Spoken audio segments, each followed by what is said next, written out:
హల్లెలూయా! దేవుని పరిశుద్ధ నామమునకు స్తోత్రం కలుగును గాక. ఈరోజు దేవుని వాగ్దానము సామెతల గ్రంథము 11వ అధ్యాయము 4వ వచనము.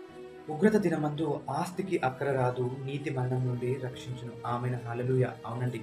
ఉగ్రత దినం రోజు మనం సంపాదించుకున్న ఆస్తి, అంతస్తులు, బంగారమేంటి, మేడలేంటి అవేవి అక్కరకు రాదు.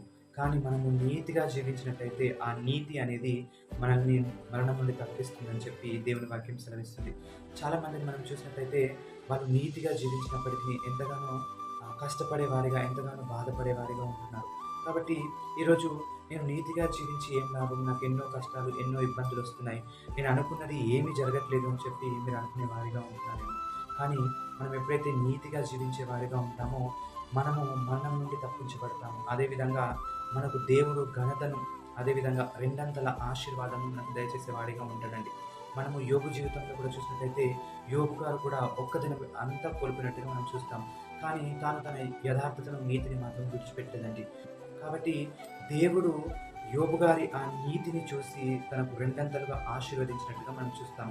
కాబట్టి ఈరోజు మీరు కూడా అనుకుంటున్నారేమో, నేను ఇంతగా నీతిగా జీవించినప్పటికీ కూడా నా జీవితంలో ఎటువంటి కార్యం జరగట్లేదని. కానీ యోబు గారి జీవితంలో రెండంతల ఆశీర్వదించిన దేవుడు మనం కూడా నీతిగా జీవించడం చూసి తప్పక మన జీవితంలో కూడా మనల్ని ఆశీర్వదిస్తాడండి. అట్టి కృప దేవుడు మనందరికీ దయచేయును గాక. ఆమేన్. హల్లెలూయా.